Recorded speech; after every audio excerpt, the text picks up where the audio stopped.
ತಮಿಳುನಾಡು ತಂದೆ ಮಗನ ಕಸ್ಟಡಿ ಸಾವಿನ ಪ್ರಕರಣ 9 ಪೊಲೀಸರಿಗೆ ಮರಣದಂಡನೆ ಶಿಕ್ಷೆ ವಿಧಿಸಿದ ನ್ಯಾಯಾಲಯ 6 ವರ್ಷಗಳ ಹಿಂದೆ ದೇಶದಾದ್ಯಂತ ಆಕ್ರೋಶಕ್ಕೆ ಕಾರಣವಾಗಿದ್ದ ತೂತುಕುಡಿ ಜಿಲ್ಲೆಯ ವ್ಯಾಪಾರಿ ಪಿ ಜಯರಾಜ್ ಹಾಗೂ ಅವರ ಪುತ್ರ ಜೆ ಬೆನಿಕ್ಸ್ ಅವರ ಸಾತನ್ಕುಲಂ ಪೊಲೀಸ್ ಕಸ್ಟಡಿ ಸಾವಿನ ಪ್ರಕರಣದಲ್ಲಿ ತಮಿಳುನಾಡಿನ ಮಧುರೈ ಜಿಲ್ಲೆಯ ಹೆಚ್ಚುವರಿ ಜಿಲ್ಲಾ ಹಾಗೂ ಸೆಷನ್ಸ್ ನ್ಯಾಯಾಲಯ ಸೋಮವಾರ 9 ಮಂದಿ ಪೊಲೀಸರಿಗೆ ಮರಣದಂಡನೆ ವಿಧಿಸಿದೆ.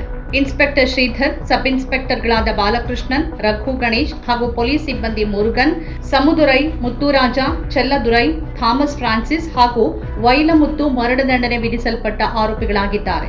ಇದು ಅಧಿಕಾರ ದುರುಪಯೋಗದ ಪ್ರಕರಣ ಅಂತ ಗಮನ ಸೆಳೆದ ನ್ಯಾಯಾಲಯ ತಮಿಳುನಾಡಿನಲ್ಲಿ ಅನೇಕ ಪ್ರಾಮಾಣಿಕ ಪೊಲೀಸ್ ಅಧಿಕಾರಿಗಳಿದ್ದಾರೆ ಹಾಗೂ ಈ ತೀರ್ಪು ಪೊಲೀಸರಲ್ಲಿ ಭಯ ಉಂಟು ಮಾಡೋದಿಲ್ಲ. ತಂದೆ ಮತ್ತು ಮಗನನ್ನ ವಿವಸ್ತ್ರಗೊಳಿಸಿ ನಿರ್ದಯವಾಗಿ ಹಲ್ಲೆ ನಡೆಸಲಾಗಿದೆ. ಅದನ್ನ ಓದಿದಾಗ ಹೃದಯ ಕಂಪಿಸತ್ತೆ ಅಂತ ನ್ಯಾಯಾಧೀಶ ಜಿ ಮುತ್ತುಕುಮಾರ್ ಅವರು ತೀರ್ಪಿನಲ್ಲಿ ತಿಳಿಸಿದ್ದಾರೆ. ಶಿಕ್ಷೆ ನೀಡುವಾಗ ಆರೋಪಿಗಳನ್ನ ಭಿನ್ನವಾಗಿ ಪರಿಗಣಿಸಬೇಕು ಅನ್ನೋ ಅವರ ವಕೀಲರ ವಾದವನ್ನ ತಳ್ಳಿ ಹಾಕಿದ ನ್ಯಾಯಾಲಯ ಈ ಘೋರ ಕೃತ್ಯಕ್ಕೆ ಎಲ್ಲ ಆರೋಪಿಗಳು ಸಮಾನ ಹೊಣೆಗಾರರಾಗಿರೋದ್ರಿಂದ ಯಾರು ಹೆಚ್ಚು ಹಿಂಸಿಸಿ ಕೊಂದಿದ್ದಾರೆ ಅನ್ನೋದನ್ನ ನಿರ್ಧರಿಸಲಾಗದು ಅಂತ ಹೇಳಿದೆ. ಪ್ರಕರಣದ ಆರೋಪಿಗಳಿಗೆ ಪ್ರತ್ಯೇಕವಾಗಿ 84 ಲಕ್ಷ ರೂಪಾಯಿಗಳಿಂದ ಹಿಡಿದು 2.25 ಲಕ್ಷ ರೂಪಾಯಿಯವರೆಗೆ ದಂಡ ಕೂಡ ವಿಧಿಸಲಾಗಿದೆ. ವ್ಯಾಪಾರಿಗಳಿಗೆ ಬರ್ಬರ ಕಸ್ಟಡಿ ಚಿತ್ರ ಹಿಂಸೆ ಹಾಗೂ ಬಳಿಕ ಅವರ ಹತ್ಯೆಯನ್ನ ಅತ್ಯಂತ ಅಪರೂಪದ ಪ್ರಕರಣ ಅಂತ ಬಣ್ಣಿಸಿದ ಸಿಬಿಐ ಪೆರೋಲ್ಗೆ ಅವಕಾಶ ನೀಡದೆ ಮರಣದಂಡನೆ ಅಥವಾ ಜೀವಾವಧಿ ಶಿಕ್ಷೆಯ ಗರಿಷ್ಠ ದಂಡನೆ ವಿಧಿಸಬೇಕು ಅಂತ ಕೋರಿತ್ತು.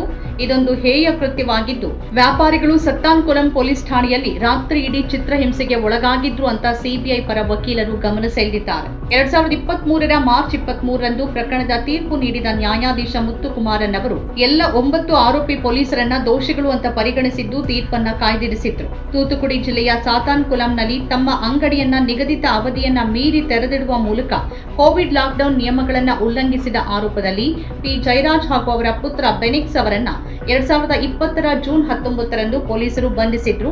ತಂದೆ ಹಾಗೂ ಮಗನನ್ನ ಪೊಲೀಸರು ಲಾಕಪ್ನಲ್ಲಿ ಹಿಗ್ಗಾಮುಗ್ಗಾ ಥಳಿಸಿದ್ರು. ಗಂಭೀರವಾಗಿ ಗಾಯಗೊಂಡಿದ್ದ ಇಬ್ಬರು ಜೂನ್ 22ರಂದು ಆಸ್ಪತ್ರೆಗೆ ದಾಖಲಾದ ಕೆಲವೇ ತಾಸುಗಳಲ್ಲಿ ಕೊನೆಯುಸಿರೆಳೆದಿದ್ರು. ತಂದೆ ಮಗನ ಲಾಕಪ್ ಡೆತ್ ಘಟನೆ ತಮಿಳುನಾಡು ಮಾತ್ರವಲ್ಲದೆ ದೇಶದಾದ್ಯಂತ ಆಕ್ರೋಶದ ಅಲೆಯನ್ನ ಸೃಷ್ಟಿ ಮಾಡಿತ್ತು. ರಾಜ್ಯಾದ್ಯಂತ ವ್ಯಾಪಾರಿಗಳು ತಮ್ಮ ಅಂಗಡಿಗಳನ್ನ ಮುಚ್ಚಿ ಪ್ರತಿಭಟಿಸಿದ್ರು. ಈ ಪ್ರಕರಣಕ್ಕೆ ಸಂಬಂಧಿಸಿ ಆರೋಪಿ ಪೊಲೀಸರುಗಳನ್ನ ಬಂಧಿಸಲಾಗಿತ್ತು. ಜಯರಾಜ್ ಬೆನಿಕ್ಸ್ ಕಸ್ಟಡಿ ಸಾವಿನ ಪ್ರಕರಣ ಸಾಮಾಜಿಕ ಜಾಲತಾಣ ಎಕ್ಸ್ನಲ್ಲಿ ಜಸ್ಟಿಸ್ ಫಾರ್ ಜಯರಾಜ್ ಅಂಡ್ ಬೆನಿಕ್ಸ್ ಎಂಬ ಕರೆ ಮೂಲಕ ವೈರಲ್ ಆಗಿ ಹರಿದಾಡ್ತಿವೆ. ಈ ಪ್ರಕರಣವನ್ನ ಅಮೆರಿಕದಲ್ಲಿ ಪೊಲೀಸರಿಂದ ದೌರ್ಜನ್ಯಕ್ಕೆ ಒಳಗಾಗಿ ಮೃತಪಟ್ಟ ಆಫ್ರಿಕಾ ಮೂಲದ ಅಮೆರಿಕ ಪ್ರಜೆ ಜಾರ್ಜ್ ಫ್ಲಾಯ್ಡ್ ಪ್ರಕರಣದೊಂದಿಗೆ ಹೋಲಿಸಲಾಗಿತ್ತು. ಜಾರ್ಜ್ ಫ್ಲಾಯ್ಡ್ ಅವರನ್ನ ಪೊಲೀಸರು ಉಸಿರುಗಟ್ಟಿಸಿ ಹತ್ಯೆಗೈದ ಘಟನೆಯ ವಿರುದ್ಧ ಅಮೆರಿಕದಲ್ಲಿ ವ್ಯಾಪಕ ಪ್ರತಿಭಟನೆಗಳು ನಡೆದಿದ್ವು.